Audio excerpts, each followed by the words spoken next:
All right. For the next keynote speaker, I would like to declare the obvious. Europe is a mess.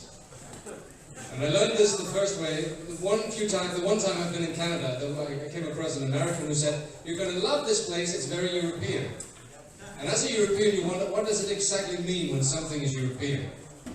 Well, it means that it's cramped and old. And that is exactly what Europe is. We think we are a tightly knit continent, but we are a bunch of very different cultures. And to do LARP events that goes across these cultures is not just something you do, that's quite an ordeal. Now, some people among us have mastered the art of making all these cultures come together to weave the chaotic energies. And it is with this I would like to introduce to you the head of Chaos League, Alessandro Giovannucci. Thank you. Thank you everyone. Thank you for Epic Armoury for having me here. Thank you for everyone. Thank you for those who kicked my ass on the battlefield. I don't know who you are, but you did a good job. So, no, you were shoulder to shoulder with me. So, I'm Alessandro. I'm a LARP designer, player, and LARP enthusiast. This is me, young me fighting. I was 12 in this picture that looks like an Advanced Dungeons and Dragons cover book. So I like to introduce myself with this picture. So, since it's an amazing crowd and my energy level is a bit going low, can you please give me an encouragement applause and make some noise?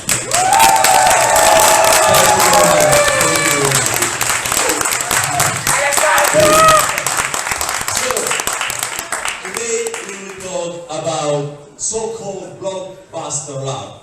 What it is, we will try to define very shortly how they are made, pros and cons, and also we'll end up with some example coming from my experience as a part of Chaos League LARP collective.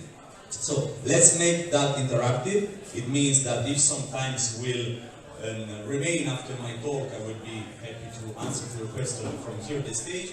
But if you feel that your question is relevant during the speech, please just raise your hand. I will stop my talk and answer if possible, if it's not a too long answer to that.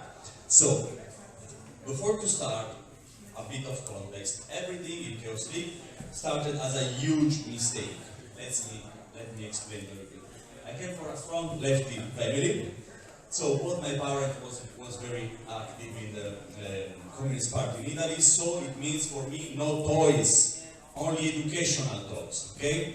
So no TV, it's very bad for kids because it's a subliminal form of consumerism.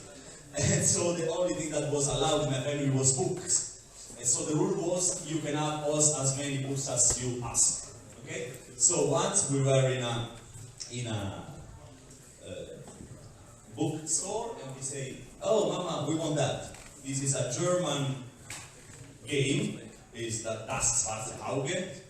And so we started with this, and then we started to do everything with our friends. And it was 1992 when we formed as a very young Hellfire Club in our small town to be just a role playing. And then very, very small context about the town. I come from the town of Pescara, nobody knows, of course, not even in Italy. It's not a famous town, it's not rich, it's not dynamic.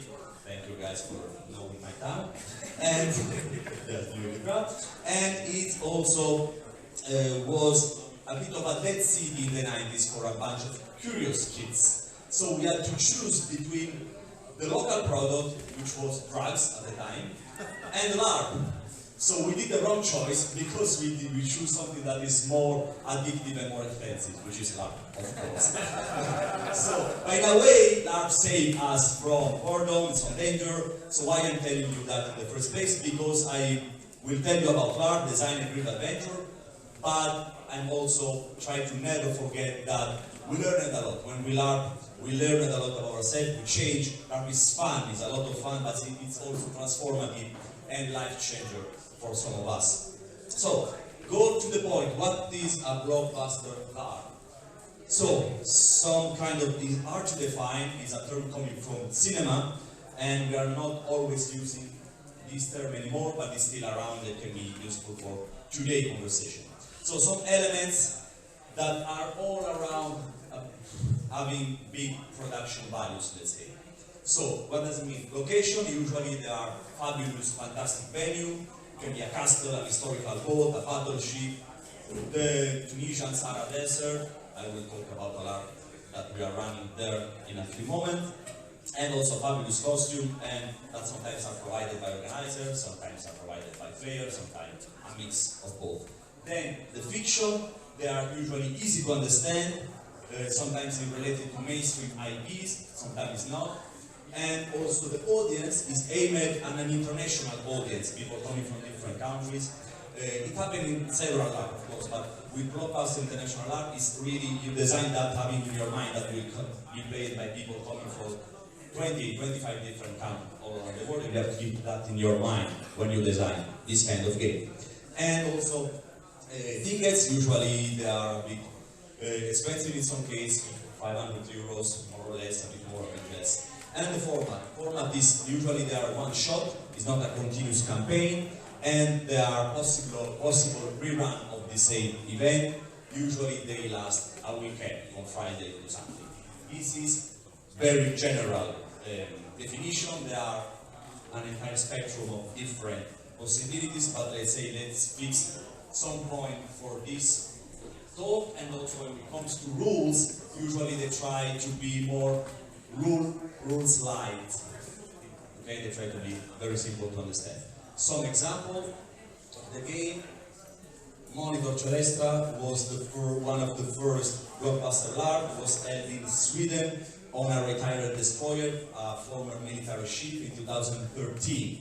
Was one of the first games that gathered people from the US, from Australia, from Europe, and then College of Wizardry, that is still running.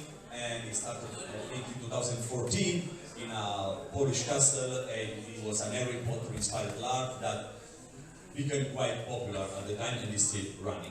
So the terminology is, and also some references, if you want to check it out, they are all online. It's an article by Lindsay Stark, an American LARP theorist. Then on her blog, she wrote this entry about Blockbuster. Ivan Zalac from Croatia did this very good talk, and Eric Fatran and Marcus Montola try to analyze the Blockbuster formula. So if you want to have more information about Blockbuster, you can check it out, this thing. So sometimes we use, instead of Blockbuster, International LARP. Sometimes this International LARP mix up, overlap with Nordic LARP. No worry, I'm not going to try to define what Nordic LARP is. Okay, it's very hard to do it. What you have in your mind for tonight is okay. It's like McCarthy with the pornography in the 50s in America. I don't know what pornography is, but I recognize when I see it. Okay, so it's the same pornography. So let's say that some things are in common, mainly cooperative game, rules light, what you see is what you get style, and the stress on teams, safety and inclusion, but they are not always the same. So that being said, it means that we have a secret formula for a successful blockbuster LARP. Of course, no, we have no idea. Probably there is no secret formula for blockbuster LARP, but I can share my experience with Chaos League and with our style. So, what is important for us in our style? Yes, I'm very proud about the gift I choose for the talk. So, the four elements we have. Emotion, impact, and also talk about themes we like. Sometimes can be emotional themes, sometimes can be political, sometimes can be historical, sometimes can be fantasy. I mean, not fantasy in the classical term, but let's say not realistic setting, this kind of stuff. Then interaction, co-creation, which is the core of the LARP in my opinion, and then connection. LARP is a game, but it's also a way to connect people. Okay, it's not just something you do for fun. It's funny, but it's also something that after the LARP gives you strong feelings and strong connection with the other. So, how do we connect all these elements? By the two layers. There are two layers, usually LARP. One is internal, the other is the external. No one is more important than the other. What is nice is to find your own balance when we do that. So, how you connect them and find the balance. Let's define a bit what it is before. With external, I mean location, props, costume, everything that shocked you on the first approach you have with the lab. Those are very important. Today we have seen some fantastic things that will make the external aspect of your lab great. The internal is like how the players feel, why they feel the way they feel, and what is more happening inside is less visible, but it's still very important. So, internal plus external plus something else. There is something else. I will try to explain what it is. So internal, the external fact is what helps you to communicate your LARP and sell your LARP. The easier way for you to attract people to your international expensive LARP is say, look this location. You will be there for 3 days. Something you have never done before in your life, so that will create an amazing experience for you. Look at the picture, look at the costumes, it will be amazing. But the internal fact also are very important. Less easy to communicate, but in the end, after the LARP, is something that remains inside. So of course they overlap, but they are not that separated, and they influence one each other. So, and all factors matters. This is why it's so hard to be a LARP designer, because you have to consider everything.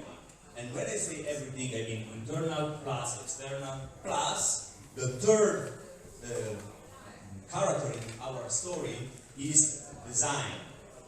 It's what mixes internal and external. Well, in my opinion, when you say LARP design is the process, the set of tools that makes external and internal fact working together. Otherwise, they risk to be too much far from each other. So, what kind of yeah, I think I spend more time on this than on my text. Joking aside, so what are the tools we can use to design a LARP? Rules are the single does, do not do, I mean, they are like do that is allowed, that is not allowed, those are the rules. Then you have the mechanics. Mechanics, in my opinion, there is of course a huge debate about this, is clusters of rules. If you have these rules, you cannot hit on the head. If you have these rules, a hit is cost you 3 points. These other rules, you cannot have 2 swords and stuff like that. When you compact of this rule, then you have your fight mechanics. Okay? And the same goes, for example, for magic. And then once you have your rules that cluster together form your mechanics, then you have your dynamics. Because maybe it works very well on paper, but then you have to try it on the field and to see how the play dynamics change your rules, your mechanics, because maybe it doesn't work in real life. So all these aspects have to work together. And then of course, as a designer, like organizer, you don't have only these 3 points, but you also have, of course, setting, plots, characters. Every designer is using these tools. Maybe you are not aware, but they are always there. If you don't design some of these things, people will design for you. If your rules are not clear, people will hack your rule and find a way to create their own LARP. If your plot is too slow, they will speed it up. If your setting is not consistent, they will fill the blanks. But it's up to you as a designer to know how much freedom you want to give to your player or not. Because maybe they will act in the way you don't want to as a designer, so you always have to communicate. And then, plus these elements, there are the holy trio, which is, in my opinion, the 3 pillars: motive, agency, alibi. I will be very brief on that because we can spend years talking about that, but I think it's not the case. So, with motive, the motive is why, in the reason, design a narrative, why in a LARP, I, as a player, why I should perform this act, which is maybe contrary to what I want to do in the moment. Or this character is so different from my mindset, my psychology, why should I do that? And usually, when a LARP designer is mad at the player, is like, oh, they are not doing what they are supposed to do. Maybe they are not doing it not because they hate you, not because they don't like the game. Maybe the motive is not strong enough. It's very easy to understand as an example if we use physical interaction, like swim in the swamp, do it. Why? If there is something super important for my character, if it's the last chapter of a campaign that I'm playing since 20 years, I will have the motive to do that. If it's the first hour of game, and I ask you something so extreme, probably people are not gonna do that. So you have to adjust your motive. You cannot ask people to do stuff just because it's in your mind, because they are not inside your mind and they don't know. And then the motive to act can be hidden in the game, can be, for example, the second day of the LARP, your died father is not died anymore, and the NPC show up, and then I have a motive to do stuff, because now I know that my father is still alive, and that he's changed my narrative. And usually the motive creates action and involvement. Quickly moving from agency, which is crucial to LARP. What is the agency? It's the possibility of a character to do action, actually. Not only because sometimes we say, okay, do that, like solve this quest, and then we forgot to give player the tools to do that. If I say to someone in this crowd of 300 players is hiding a secret, this secret is very important to you, find it out. How? Player use their freedom, do it. This is not freedom, this is abandon someone and say, you're on your own, find your own way. So sometimes we need the fact that the context is responsive to my action. Okay, sometimes when you do something, it happens to everyone. It has happened. If you try something in the LARP, you do it and nothing happens, it's very frustrating, and you just stop to do that and you steer to another direction. But maybe you are supposed to do that for this particular scene, and then you are not going to do that if you don't have a response. The response can come from other players, NPCs, an object, whatever. But we need reaction. The way the game just stops, every action just stops. We need to go forward. So each action should be in either word, send you very, like the name in English, the thing you use. Elastic. Okay. Italian lesson number 1. Elastic is the thing you use when you want to throw like small ball of paper because you are a bad student. You know, whatever. So, thank you. And what's the alibi? This is also very important. Is the excuse, let's say, to do something in game that is maybe negative or is not me. Very careful warning. Don't use the alibi to be an asshole. It's not me, it's my character that kicked you in the face 3 times, okay? No, this is not alibi.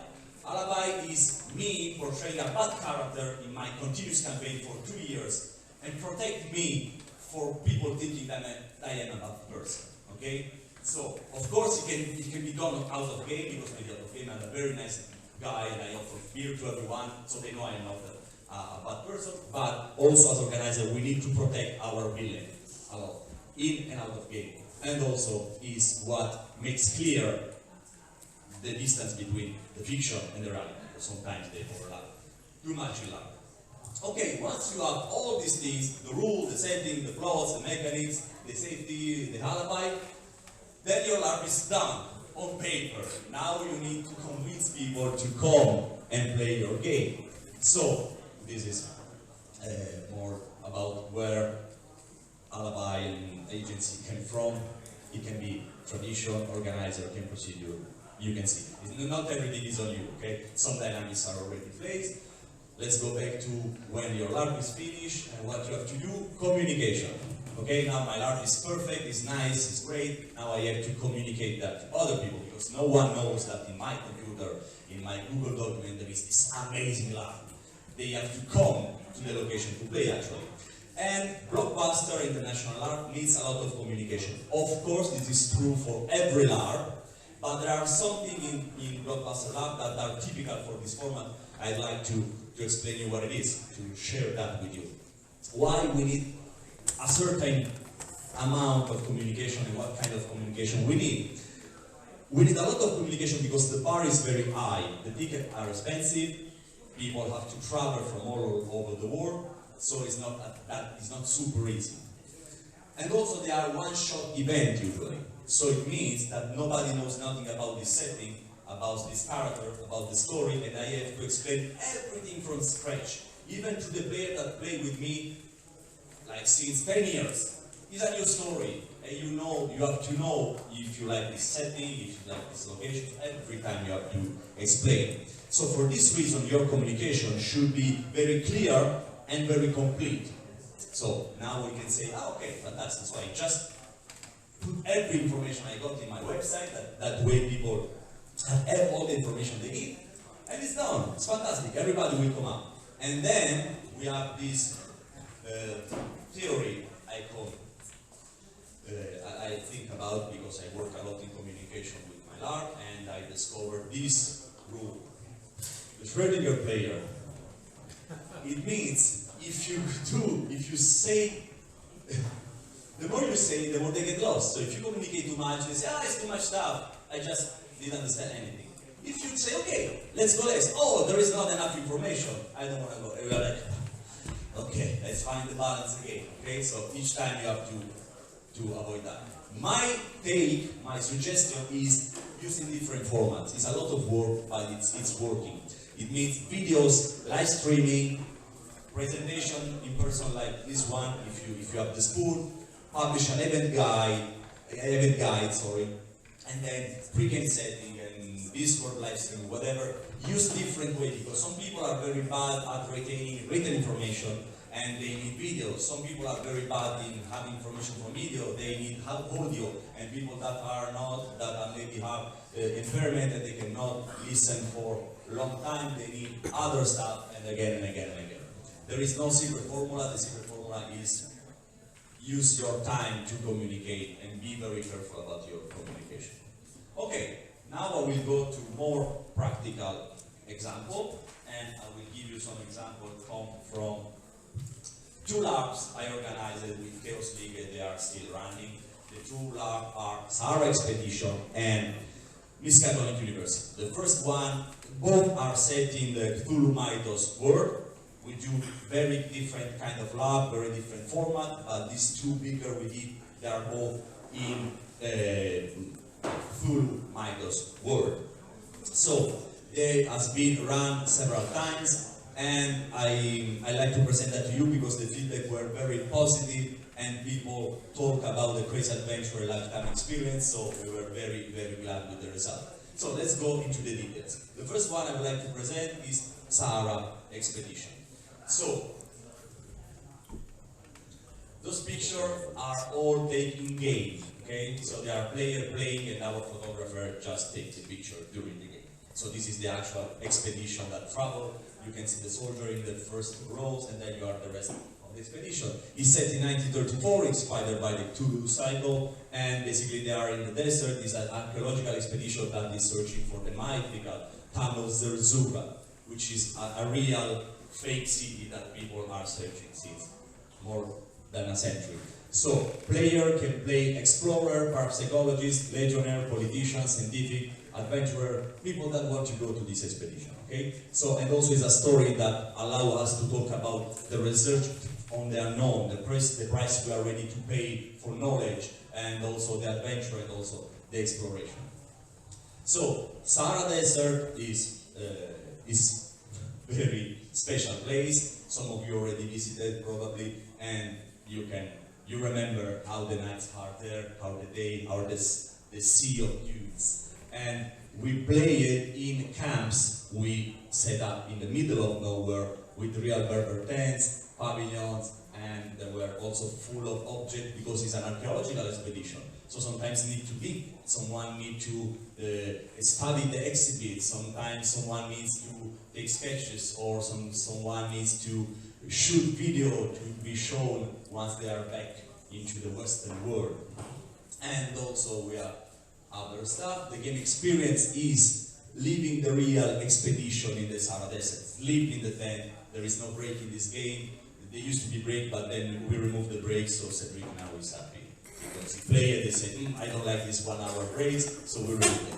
And then you play this kind of thing, the expedition life, and then also you play the relationship with the other, because there is not only adventure and findings and going mad with these crazy pages you will find, but there is also the emotional deepness of the story of these 85 people lost in the desert. Maybe we will die, maybe you are my best friend, maybe I feel betrayed by you, maybe I love you, maybe you are about to die, this kind of stuff. So this picture is me, merciless, doing this scene with this bear that was crying a lot because in the future she was my daughter, and I was saying to her, after this expedition, I don't want to see you anymore. Because there's also space for personal drama in this kind of art. And psychological horror, there were of course some strange things happen, and so since it's a Cthulhu story, there is some supernatural thing happen. And also it's about the discovering, because there is also a thing to discover and thing to do in the middle of the desert, because it's an investigation also. So a bit of the story about this one is how we were not sure about people sign up, because we said, people traveling all over the world to reach the south of Tunisia for the Sahara Desert, maybe people won't sign up. Maybe people will say, it's a good idea, but we don't want to do it. Or maybe, I don't know who the fuck you are, I don't want you to give money to this Italian larp group, so no. So we were very afraid, so we think about that for years and years, and then we said, okay, let's just do it. What we did, we just didn't do what I say it should be done. So we did a very unclear communication, because we were starting this stuff. So basically we just post something on the internet, and we say, look guys, we want to do a larp into the Sahara Desert. It will be an archaeological expedition with some Cthulhu teams. If you'd like to participate, just drop us a mail, don't pay tickets, just say, I'm interested. And if there is enough interest, maybe we will try. We're sure that nobody will do it. So we just sent the post on Facebook. It was 10 in the night in the evening, so we went out for a beer. And we said, okay, tomorrow morning we will see the result. Then we ordered the beer, and we received a phone call from one of our counseling members that were at the computer.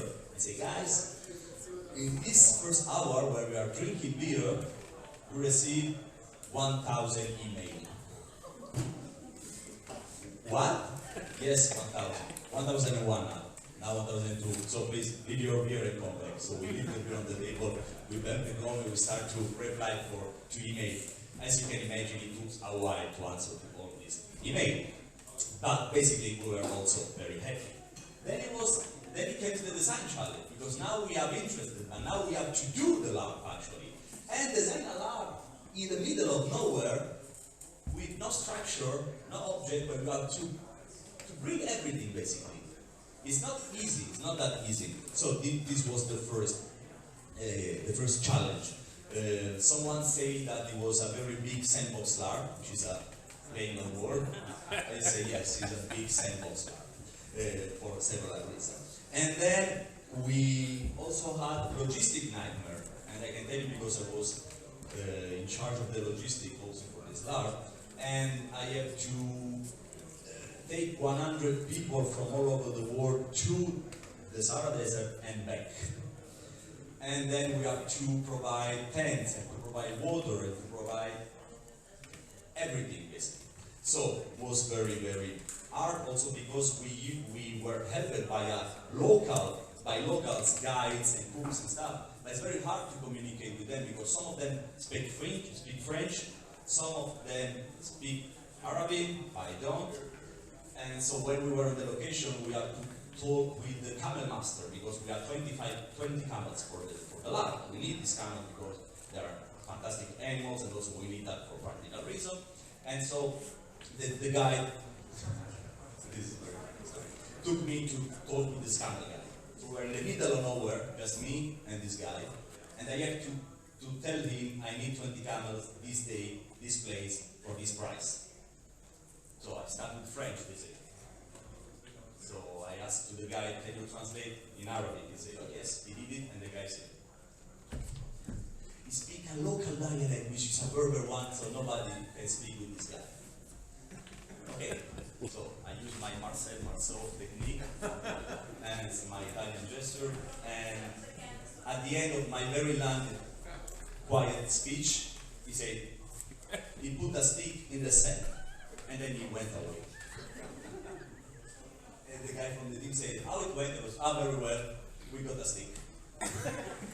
And so, 10 days after, I was this very stick, and there were 100 players behind a dune, and I was about to discover whether we would have camel or not.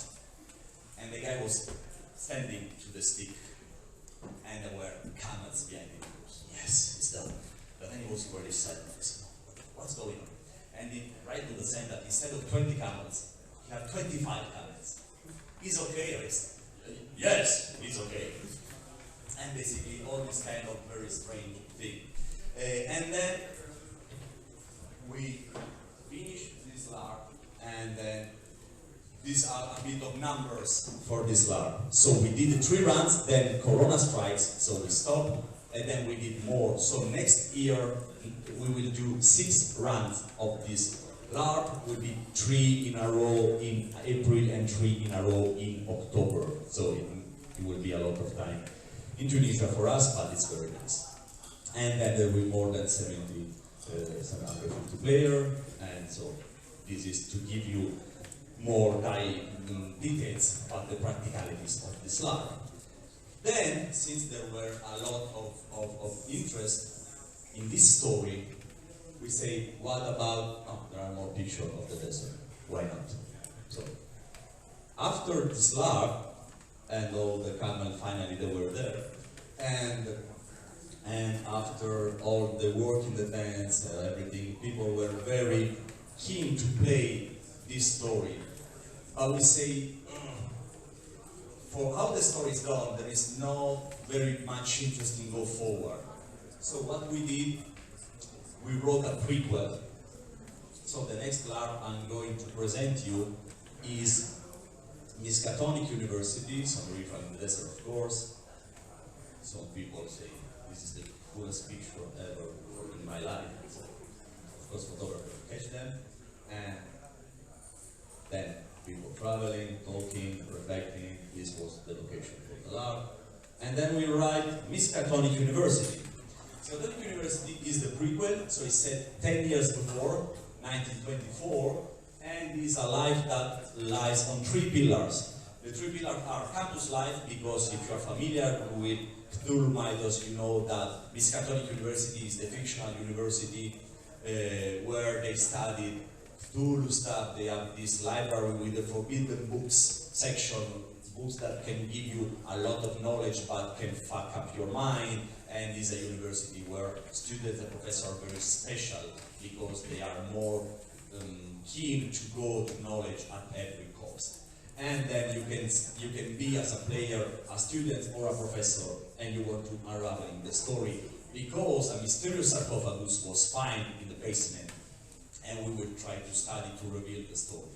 So, also number for Miskatonic University, we ran 6 times so far, so the 7th run will be held in Poland in 5 days, and other numbers, you can do it. And instead of camels, we had salt monster, which is cool. So, the LARP focus on, this is the location, by the way, this is amazing Klitschko Castle in Poland. So, this is the university where you spend the 3 days of the LARP, okay? So you have classroom there, you are the bushes outside, fantastic. All those are some of the room, and this is the main, let's say the assembly hall, and those are classroom and class for societies, and this is one of the 2 gardens, and basically those are classroom time. So there are focus on the university campus life during an exceptional event, the opening of the sarcophagus found in the university basement. So during the LARP you will take classes, workshops, and lecture, and also you will do sport and cultural clubs and more things that happen at the Miskatonic University. Also you play on the social aspect, because you are a student, so it means that friendship that are, maybe they will be your lifetime friendship, or bitter rivalries, love, or discoveries, these kind of things. and those are some of the pictures from the LARP, and there is the ball that and the LARP, because before closing the academic year, there is this huge party where everyone can have their costume party, and then those are classroom. This professor was a bit off, so he asked the students to lay down on the table and just remove the shirt to practice mummification of him.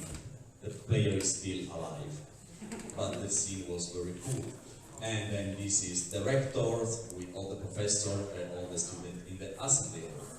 So basically this is what we have done for Miskatonic. Then you have newspaper. We try to rebuild also the world outside the campus, which means newspaper, radio news, and letters, telegram, all this kind of stuff. Or you can just be there in the garden, or you just can get mad in your own room because you just have a terrible nightmare that shake your mind. And so this is for Miskatonic University. Some society have initiation, so sometimes you get blindfolded, and of course, why not? There is not enough dark in the room, but why not doing a ritual in the middle of the night? It's what we did, no, at the college. And then more picture of the location, and then basically this is. So what's next? We don't know exactly, because the name is Chaos League. It means that we go quite random and quite chaotic. So we don't know, but we know that we are not going to stop. So if you want to know what is coming after, you can visit our website. On our website, you can find our social media, or you can just reach me after the talk. I will be at the bar, happy to talk with you about the LARP I am doing, or the LARP you are doing, or LARP in general, or just bar conversation. I'm very happy to do that with all of you amazing friends. So, my time is up. Hope you had fun and that was interesting for you. Thank you.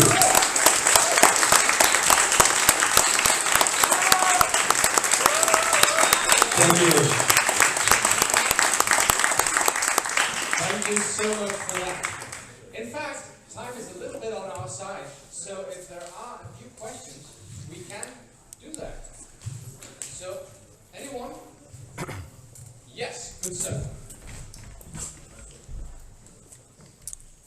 So, blockbuster LARPs have a reputation for being really, really expensive, and I think in a lot of, in some people's opinions, not really giving much back.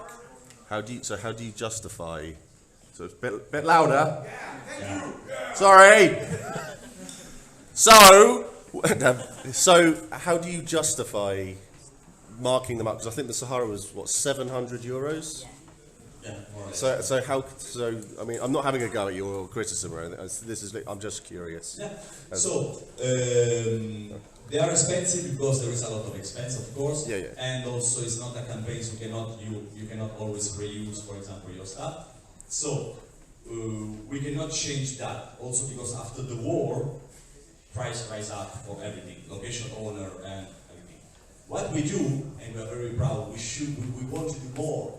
Maybe we come up in the future, is every LARP we run have always subsidized tickets. It means that if you want to attend one of the LARP and you cannot afford, you can grab one of the lower tickets, which is 50% of the price, and can be divided in 3 installments, for example. And also in general, if you have any kind of economical problem, you can write to us, and we always try to accept that, accommodate everyone. When it comes to these subsidized tickets, so the ticket that you can afford, very atmospheric, and so no question are answered. You think you need a lower price ticket, just grab it.